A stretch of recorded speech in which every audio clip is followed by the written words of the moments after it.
আসসালামু আলাইকুম প্রিয় দর্শক বন্ধুরা। ছাত্র জনতার গণ অভ্যুত্থান আমাদের মহলে বা আমাদের সমাজে কিছু লোক আছে যারা ছাত্র জনতার গণ অভ্যুত্থানকে এখনও পর্যন্ত অস্বীকার করছে, যারা এখনও পর্যন্ত গণ অভ্যুত্থানকে অস্বীকার করছে এবং তার এগেনস্টে কথাও বলে যাচ্ছে দিনরাত। হ্যাঁ, এটা কোনো অভ্যুত্থান হলো বা এটা কোনো কিছু হলো। আসলে গন্ডারের চামড়ায় সুড়সুড়ি লাগে, আমার যতটুকু ধারণা। গন্ডারকে যদি আপনার সুড়সুড়ি দিতে দিতে দিতে দিতে একটা সময় দেখবেন কি গন্ডারের চামড়ায় সুড়সুড়ি লাগবে। কিন্তু কিছু মানুষ রয়েছে, এদের চামড়া এতটাই মোটা বা এতটাই মনে করেন পুর হয়ে গেছে যে এদের চামড়ায় কখনোই সুড়সুড়ি লাগবে না, এই জীবনে অন্ততপক্ষে, এই জীবনে। মানে এমনভাবে তাদের মস্তিষ্ক বিকৃত হয়ে গেছে যে তারা নিজেরা যেটাকে সঠিক মনে করে সেটাই শুধু সঠিক, আর নিজেরা যেটাকে বেঠিক মনে করে বা যেটাকে সঠিক মনে করে না, এই সম্পূর্ণ বিষয়টাই বেঠিক বা ভিত্তিহীন মনে করে তারা। মানে নিজেকে তারা খুব পণ্ডিত মনে করে, জ্ঞানের হারি। আসলে বিষয়টা দেখেন, আজকে অনেকেই যেমন ছোটোবেলার থেকেই শুনে আসছে বা এই নব্বই না, যাদের জন্ম 2000 সালের পরে, যাদের জন্ম 2000 সালের পরে বা 2000 সাল থেকে যাদের জন্ম, তাদেরও কিন্তু বয়স প্রায় আপনার 20, 22, 23, 24, 25 এরকম হয়ে গেছে। এই প্রজন্মের যারা রয়েছে, হ্যাঁ, যারা কিনা 90 দশকের, তাদের বিষয়টা ভিন্ন। তারা অনেক কিছু দেখেছে, অনেক কিছু বুঝেছে। 90 দশক বা 90 দশকের আগে যারা 80 দশকের ছেলে মেয়ে যারা, তাদের বিষয়টা ভিন্ন। তারা যথেষ্ট স্মার্ট বা তারা যথেষ্ট বুঝ আছে তাদের। কিন্তু এর বাহিরে যারা কিনা রয়েছে 90 দশকের পরে, হ্যাঁ, আমি তাদের কথা বলছি। তাদের বিষয়টা হচ্ছে এরকম যে তারা সহজ বিষয়গুলো বুঝতে চায় না। আরে ভাই, আপনি যখন সঠিক একটা বিষয়কে বেঠিক বলে চালিয়ে দিতে চাবেন, তখন বুঝতে হবে যে আপনার হৃদয়ে বা আপনার যে বুঝ শক্তি, এটার মধ্যে সমস্যা হয়ে গেছে। কারণ এটা যদি সমস্যা না হয়ে যায়, তাহলে তো ভালোকে ভালো এবং খারাপকে খারাপ বলতে পারবেন। কিন্তু এটা যখন বলতে পারবেন না, যখন দেখবেন যে না সমস্যা হয়ে যাচ্ছে, ভালোকে ভালো বলতে পারছেন না, খারাপকে খারাপ বলতে পারছেন না, তখন বুঝতে হবে যে আপনার ভেজাল হয়ে গেছে ভাই, পুরোটাই ভেজাল। বিষয়টা যাই হোক, এখন মোটামুটিভাবে সবসময় আমি চেষ্টা করি কিছু কথা বলার জন্য। আসলে বিবেকবান লোক হলে তারা চুপ থাকতে পারে না, তারা হয় হাত দিয়ে অথবা মুখ দিয়ে অথবা যে কোনোভাবে তারা প্রতিবাদ করার একটা চেষ্টা করে। কিন্তু যাদের বিবেক মরে গেছে, যাদের মধ্যে বিন্দু পরিমাণ বিবেকের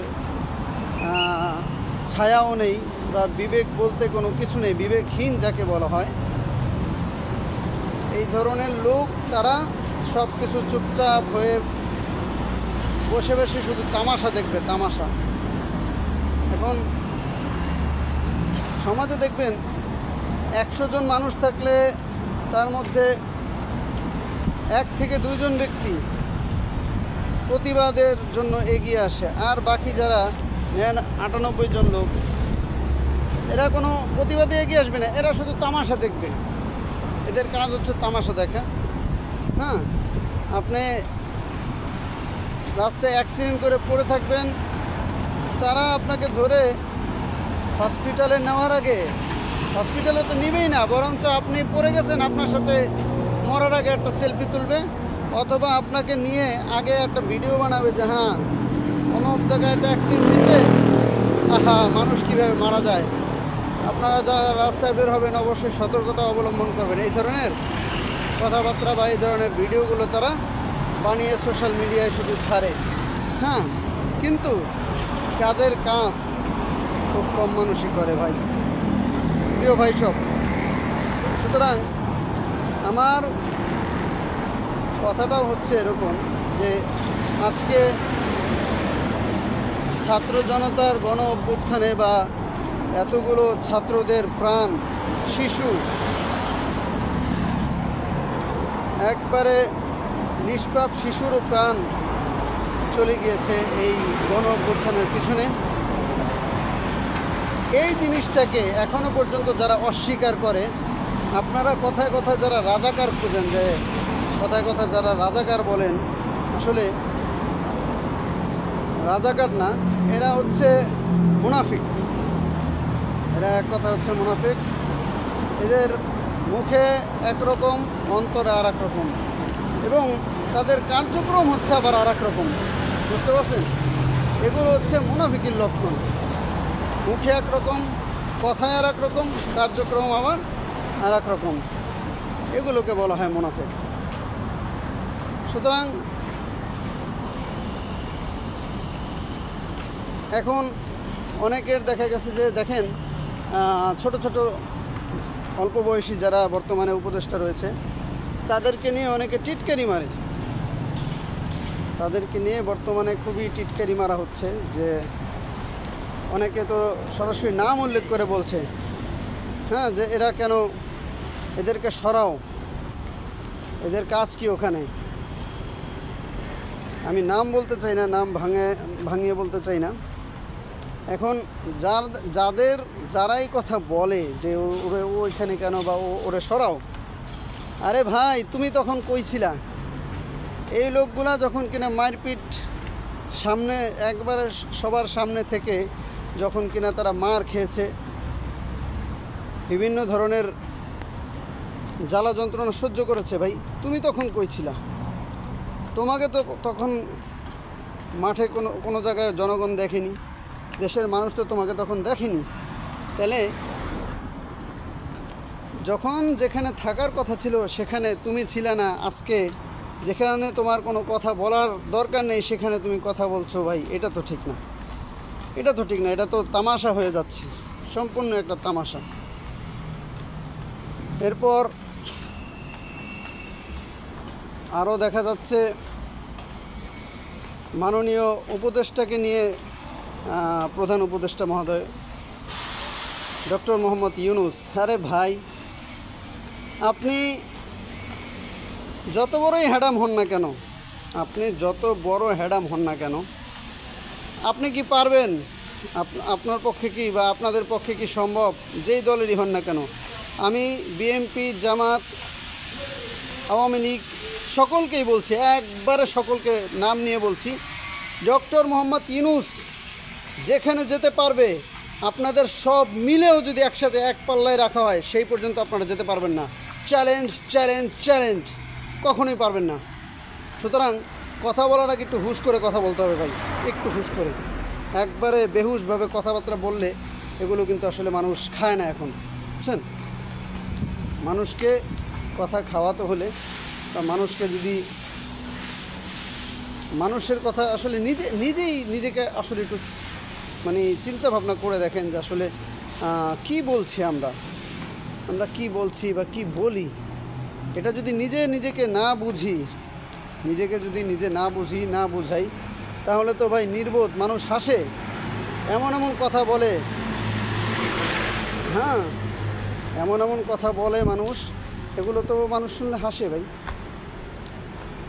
আপনারা নেতা নাম ফুটান, নামের নেতা আর কি, আসলে তো নেতা না, পুরোটাই খাতা। এখন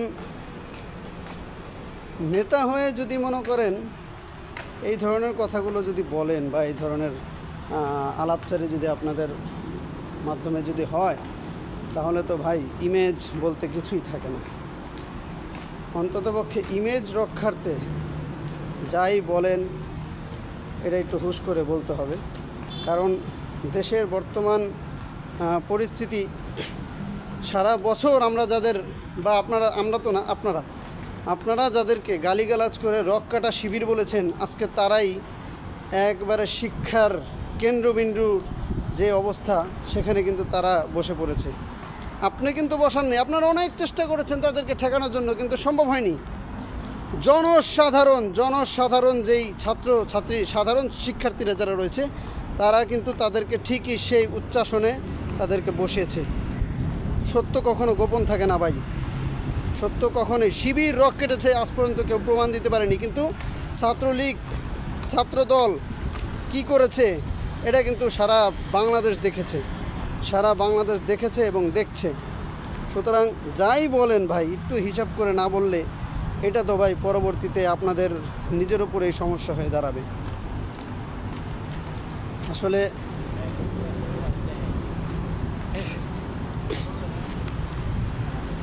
বলার মতো তেমন কোনো ভাষা নেই।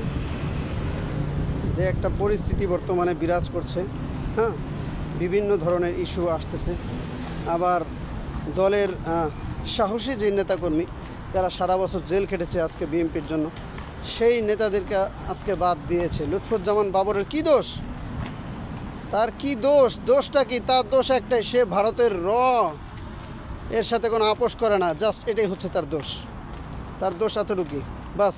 শুধু এই দোষের কারণে তাকে বিএনপিতে এখন সেরকম কোনো পাত্তা দেওয়া হচ্ছে না। আরে ভাই, আর আপনাদের নেতা বীরের বেশে আসবে কেন? এখন তো কই শেখ হাসিনা নেই, এখন তো আওয়ামী লীগ দেশে নেই, এখন কেন আসছে না বলেন?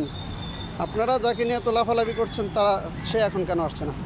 শেখ হাসিনা তো নেই, তার নামে সব মামলা খারিজ হয়ে গেছে, এখনও তার কি ভয় বলেন দেশে আসতে? আসলে যারটা সেই বোঝে, বুঝছেন? যারটা সেই বোঝে। আপনারটা আপনি বোঝেন, আমারটা আমি বুঝি, তারটা সে বোঝে। কিন্তু বিষয় হচ্ছে যে যার অবস্থান ঠিক রেখে আমাদেরকে কথা বলতে হবে, যার অবস্থানকে ঠিক রেখে আমাদের কাজ করতে হবে, হ্যাঁ। কিন্তু অতিরঞ্জিত কোনো কিছুই ভালো না, এটা আমাদের মাথায় রাখতে হবে। অতিরিক্ত কোনো কিছুই ভালো না। জাস্ট এটাই হচ্ছে আমার বলা। আমরা যে যাই করি না কেন, অতিরঞ্জিত যেন কোনো কিছু না হয় আমাদের মাধ্যমে, এটা আসলে আমাদের খেয়াল রাখা উচিত। তাহলেই হয়তোবা ভালো কিছু হওয়া সম্ভব বা ভালো কিছু করা সম্ভব। আর একটা জিনিস দেখেন, আমি নিঃসন্দেহে স্বীকার করি বিএনপি বড় একটি দল। এটা আমি না, সারা বাংলাদেশের সবাই এটা স্বীকার করবে। বিএনপি নিঃসন্দেহে বড় দল। এখন বড় দল বিধায় যে আপনারা যে সব কিছু মগের মূল্য পেয়ে যাবেন, বিষয়টা কিন্তু তা না ভাই, বিষয়টা কিন্তু মোটেও তা না। বটগাছ তো সবাই চেনেন। বটগাছ কত বড়, অনেক বড় বড় বটগাছ, কিন্তু তার ফল কিন্তু ছোট। সুতরাং আপনাদের উচিত বটগাছ থেকে শিক্ষা নেওয়া।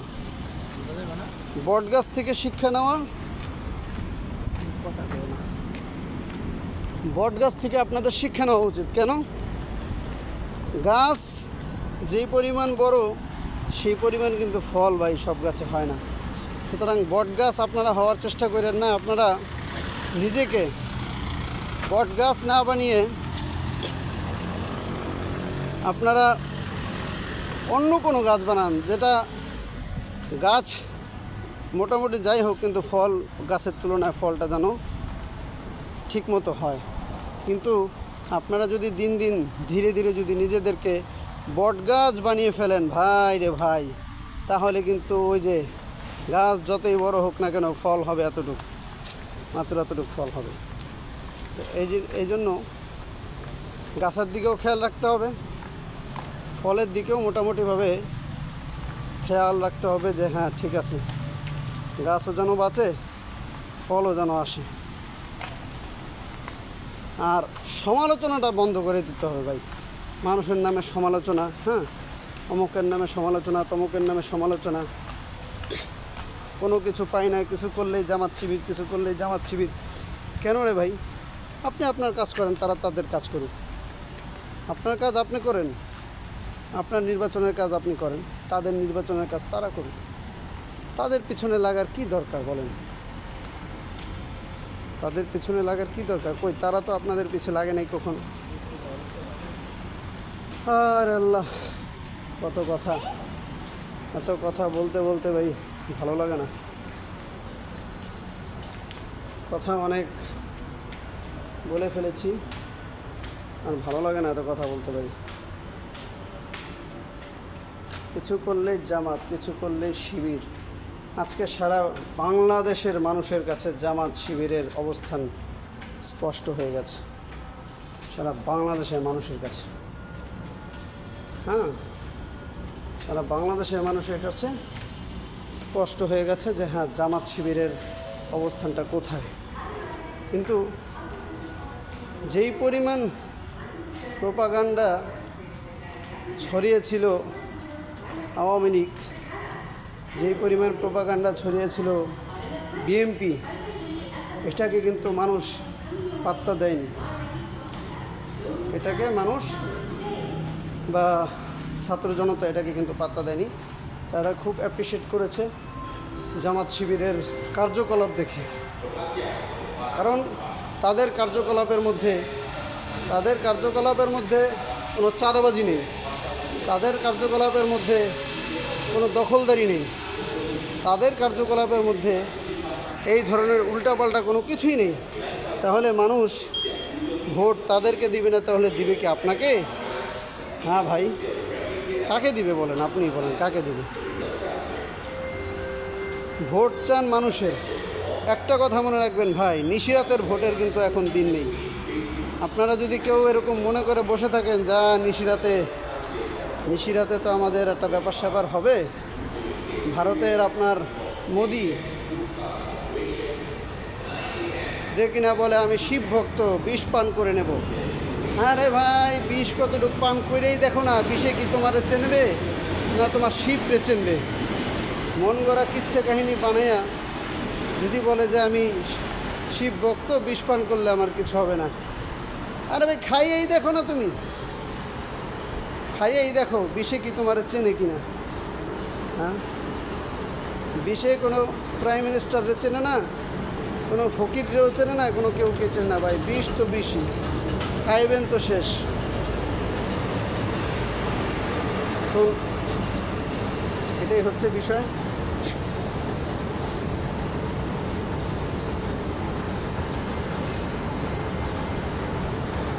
আপনারা দেশবাসী যারা কিনা রয়েছেন, সাধারণ জনগণ, কোনো জায়গায় কোনো যদি দেখেন এরকম দখলদারি চলছে, স্বতঃস্ফূর্তভাবে সবাই ঝাঁপিয়ে পড়ুন। এবং যদি কেউ এসে বলে যে আমি অমুক নেতা তমুক নেতা, তাদেরকে একবারে পিটিয়ে মাটির সাথে মিশিয়ে দিন, অথবা আগুন দিয়ে পুড়ে ফেলুন, একবারে ধুলার সাথে উড়িয়ে দিন। এই ধরনের নেতা বাংলার জনগণ চায় না। এই ধরনের নেতা বাংলার জনগণ চায় শান্তি, বাংলার জনগণ শান্তি চায়, বাংলার জনগণ চায় সুশৃঙ্খল একটা পরিবেশ, সুশৃঙ্খল একটা রাষ্ট্র। আপনারা যারা বিদেশ গমন করেছেন, বিদেশে গিয়েছেন ঘুরতে বা যে কোনো ওয়েতে গিয়েছেন, আপনারা দেখবেন রাত 3টা বাজে, রাত 4টা বাজে, অথচ রাস্তা পুরা ফাঁকা, তারপরেও তারা ট্রাফিক আইন কিভাবে করে মানছে। তাহলে উন্নত তারা হবে না, তাহলে কি আমরা হব ভাই? এটা কি সম্ভব? হ্যাঁ, এটা কি সম্ভব? আপনার যদি উন্নত হতে হয়, আপনার সর্বপ্রথম শৃঙ্খলা প্রয়োজন, যেই শৃঙ্খলা আমাদের মাঝে নেই। আমাদের মাঝে শৃঙ্খলা আসে বা শৃঙ্খলা যদি আমাদের মাঝে থাকতো, আজকে এই অবস্থা হতেও পারতো না বা এই অবস্থা কেউ করতেও পারতো না। যেহেতু অবস্থাটা এরকম করছে, হ্যাঁ, বা এরকম হচ্ছে, তার মনে বুঝতে হবে যে শৃঙ্খলা নেই আমাদের মাঝখানে। আজকে অমুকে একজন এসে বলে যে আমি ছাত্র দলের অমুক, আমি ছাত্র দলের তমুক, বাস সে লুটপাট করে সব কিছু নিয়ে যাবে। না, এটা তো হতে দেওয়া যাবে না ভাই। আপনার যে হন, আপনি তো মানুষ, আপনি যত বড় নেতা হন আপনি মানুষ, আপনাকে মারলে আপনি ব্যথা পান। সুতরাং এই জিনিসটা মনে রাখতে হবে যে ভাই আমাকে মারলেও কিন্তু আমি ব্যথা পাই। যদি এটা আমরা ভুলে যাই তাহলেই কিন্তু সমস্যা, এটা ভোলা যাবে না। মারলে যেহেতু ব্যথা হয়, শরীরে ব্যথা অনুভব হয়, তাহলে তার আবার কিসের এত ক্ষমতা, তার আবার কিসের এত অহংকার? বলেন প্রিয় দর্শক বন্ধুরা, আপনারাই বলেন, তার আবার কিসের এত অহংকার হবে, কিসের এত ক্ষমতা থাকবে? এখন এজন্য যে যাই করুক না কেন, একটা জিনিস মাথায় রাখা উচিত, সেটা হচ্ছে আপনি কিন্তু মানুষের ঊর্ধ্বে নয়। হ্যাঁ, আপনি যত বড় নেতা হন, যত বড় খ্যাতা হন, মানুষের ঊর্ধ্বে নয়। মানুষের এগেনস্টে আপনি চাল চালবেন, আপনি আপনার ক্ষমতা দেখাবেন। আরে ভাই, ক্ষমতা কতটুকু? গাড়ির চাকা ঘুরলে না, মনে করেন চাকা ঘুরলে না গাড়ি আগাবে। এখন আপনার চাকা যদি না ঘোরে, গাড়ি তো আর আগাবে না। আপনার গাড়ির চাকা কখনো শুনছেন যে এক জায়গায় থেমে থাকে? চলতে হলে সেটাকে ঘুরতেই হবে। আর ঘুরলেই মনে করেন আপনি এখন উপরে আছেন, কালকে নিচে নেমে যেতে কিন্তু আপনার সময় লাগবে না। সুতরাং এই সামনের কথা, পিছনের অতীত আর সামনের কথা মিলিয়ে যারা কিনা চিন্তা ভাবনা না করে, তাদেরই কিন্তু দেখা গেছে পরিণাম খুবই খারাপ হয়ে যায়। এজন্য প্রিয় ভাই, আমি শুধু এই কথাটি আপনাদেরকে জানাতে চাই যে যাই করুন না কেন, অন্ততপক্ষে মানুষকে ক্ষতি করার চেষ্টা থেকে বিরত থাকি, যা আমাদের দ্বারা যেন কোনো মানুষের কোনো ক্ষতি না হয়। হ্যাঁ, আমি একজন মানুষ, আমার দ্বারা যদি আরও মানুষের ক্ষতি হয়, তাহলে বুঝতে হবে যে আমার ভিতরে শুধু সমস্যা না, পুরোপুরি সমস্যা রয়েছে আমার মধ্যে। সুতরাং এই জিনিসটা করা যাবে না প্রিয় ভাই ও বন্ধুগণ। এই জিনিসটার থেকে আমাদের বিরত থাকতে হবে, তাহলেই হয়তোবা আমাদের দ্বারা ভালো কিছু করা সম্ভব, আশা করি। তবে যারা গদিতে বর্তমানে বসা আছে, বা যারাই কিনা ভবিষ্যতে বসবে গদিতে, হ্যাঁ, গদিতে বসা মানে এই না যে ভাই আমি একবারে সব এখন আমি, নিজেকে এতটা বড় মনে করা, এটা হচ্ছে মূর্খতার পরিচয়। আপনি আজকে গদিতে আছেন, যে কোনো সময় মারা যেতে পারেন। মরার কথা যদি একটা মানুষের চিন্তা হয়, সে কখনো অহংকার তার মধ্যে জায়গা পায় না। এখন আমাদের পরিস্থিতিটা হচ্ছে এরকম যে আমরা তো কথায় কথায় অহংকার ছাড়া আমরা কিছুই বুঝি না। এই অহংকারেই হচ্ছে আমাদের, মানে যত পতনের মূল হচ্ছে আমাদের এই অহংকার, এছাড়া আর কোনো কিচ্ছু না। মানুষ একটা ওয়ার্ড কমিশনার, একবার ন্যূনতম ওয়ার্ড কমিশনার, তার সাথে কথা বলতে গেলে তার যে একটা ভাব, মনে হচ্ছে না জানি সে দেশের প্রাইম মিনিস্টার। আর প্রাইম মিনিস্টার পর্যন্ত সাধারণ মানুষের কথা বলা তো একবারে ইম্পসিবল, অসম্ভব, কখনোই এটা সম্ভব না। একজন ওয়ার্ড কমিশনার, যার কাজই হচ্ছে বাড়ি বাড়ি গিয়ে খোঁজখবর নেওয়া, যে কার কী সমস্যা, হ্যাঁ, কার কী সমস্যা, কার কোন জায়গায় কী সমস্যা, রাস্তাঘাটে কোন জায়গায় কী সমস্যা, যার এটা হচ্ছে দৈনিক দায়িত্ব। অথচ একজন ওয়ার্ড কমিশনার, সে যাওয়ার কথা ছিল মানুষের বাড়িতে, অথচ কি হয়, কমিশনার বা মেম্বার যারা আছে তারা কি করে, চেয়ারম্যান মেম্বার, তারা তাদের আসনে গিয়ে বসে থাকে গদিতে, বাস এলা আসো ভাতিজা, চাউলের বস্তা মনে করো আমাদের কাছে, তোমরা এখন দৌড়াও আমাদের কাছে, বাস। কিসের চাউলের বস্তা আবার মানুষের দেয়? সব তো নিজেরাই খাইয়া শেষ। হ্যাঁ, অসহায় যারা রয়েছে তাদেরকে তো দেয় না। যদি তাদেরকে ঠিকঠাক মতো দিত তাহলে তো হতোই। আর বিশেষ করে আমি উদারত আহ্বান করব বাংলাদেশের জনগণকে, আসুন আমরা সকলে মিলে আসুন একটি এমন রাষ্ট্র কায়েম করি, যেরকম রাষ্ট্র কিনা আমাদের প্রিয় নবী মুহাম্মদ রাসূলুল্লাহ সাল্লাল্লাহু আলাইহি ওয়াসাল্লাম যে রাষ্ট্র কায়েম করেছ, যদি আমরা সেরকম করতে পারি তাহলে কি হবে, জাকাত যে যে ব্যক্তি জাকাত যার উপরে ফরজ হয়েছে সে যদি জাকাত দিতে না চায় জোর করে তার থেকে জাকাত নাও, যে জাকাত দিতে চাইবে না তার থেকে জোর করে নাও এবং সেটা গরিবদের মাঝে বন্টন করে দাও। যে জাকাত নেওয়ার মতো সামর্থ্য রাখে, যে হ্যাঁ জাকাত নেওয়ার মতো তার আছে, এলিজিবিলিটি আছে, তাকে জাকাতগুলো বুঝিয়ে দাও। এখন এমন লোক যদি জাকাত নেয় যে নিজেই জাকাত দিতে পারে, সে জাকাত না দিয়ে সে যদি জাকাত নিয়ে নেয় তাহলে তো ভাই হবে না। এজন্য বলি যে আসলে মানুষ সৃষ্টি করেছে আল্লাহ রাব্বুল আলামিন মানুষকে সৃষ্টি করেছে, পৃথিবী বানিয়েছে এবং এই পৃথিবী বানিয়েই সে শুধু ছেড়ে দেয়নি আমাদেরকে, খলাকানি ফাহুয়া ইয়াহদিন, আমাদেরকে সৃষ্টি করেছে এবং ফাহুয়া ইয়াহদিন, রাস্তা দেখিয়েছে, পথ দেখিয়ে দিয়েছে যে এই পথে তোমরা চললে মানুষ তোমরা সফল হবে, তোমরা সুখে থাকতে পারবে, শান্তিতে থাকতে পারবে, দুনিয়ায়ও লাভ আখিরাতেও লাভ, বা আখিরাতেও তোমরা সফল কাম হতে পারবে। কিন্তু যখনই কিনা আল্লাহ রাব্বুল আলামিনের বিধান ছেড়ে দিয়ে, আল্লাহ রাব্বুল আলামিনের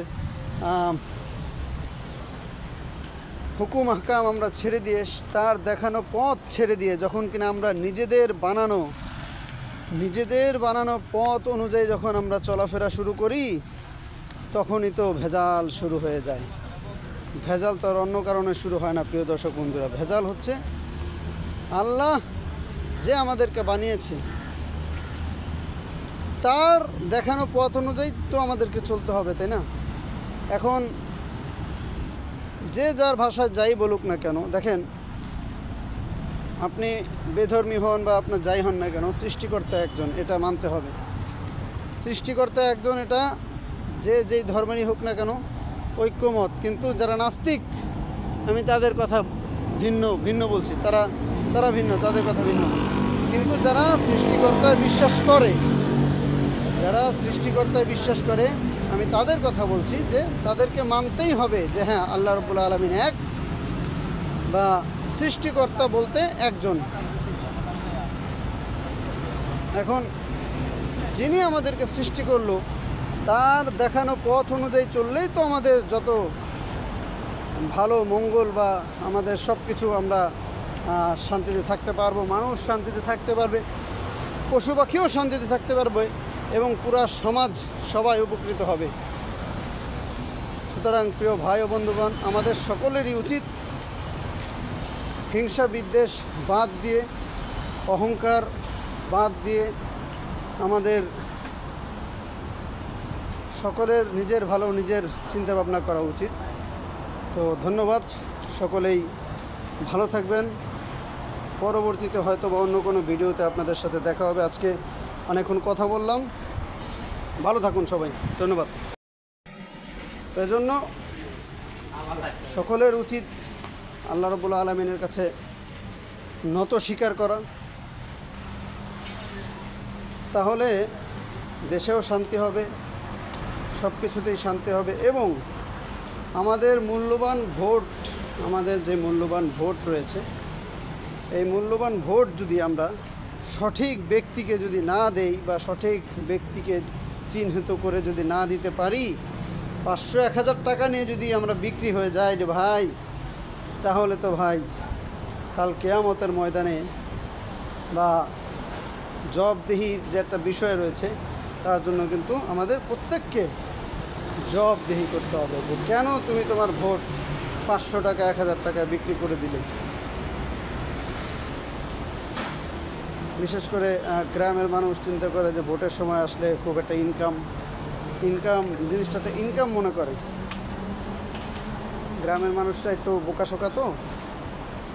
বোকাশোকা না, এরা হচ্ছে মন ফ্রেশ, তাদের মন খুব ফ্রেশ এবং তাদেরকে ধোঁকা দেওয়া খুবই সহজ। এটা কিছু মানুষ এরকমই মনে করে যে তাদেরকে ধোঁকা, আসলে ভাই ধোঁকা তো তাদেরকে দেয় না, ধোঁকা নিজেদেরকে। একজন এমপি, একজন মন্ত্রী বলে আমি অমুক বানিয়ে দেবো, তমুক বানিয়ে দেবো। আরে ভাই, এটা তো তার কাজই না। একজন এমপি মন্ত্রী তার কাজ কি রাস্তা বানানো? বলেন ভাই। এখন সে যদি বলে গিয়ে যে আমি অমুক এটা করে দেবো সেটা করে দেবো, এটা তো তার কোনো কাজই না, তার কোনো ডিউটির মধ্যে, রুলস রেগুলেশনের মধ্যে তো এটা পড়ে না। তাহলে সে যে আপনাদেরকে এই ধরনের প্রতিশ্রুতি, এটাকে বলা হয় মিথ্যা প্রতিশ্রুতি, এই মিথ্যা প্রতিশ্রুতি যদি সে আপনাদেরকে দেয়, এটা বুঝতে হবে সম্পূর্ণ ভুয়া, সম্পূর্ণ বানোয়াট, সম্পূর্ণ জালিয়াতি, এছাড়া কিচ্ছু হতে পারে না, এছাড়া আর কিছুই হতে পারে না। ভোট, কারণ যে কিনা সঠিকভাবে ভোটের মাধ্যমে,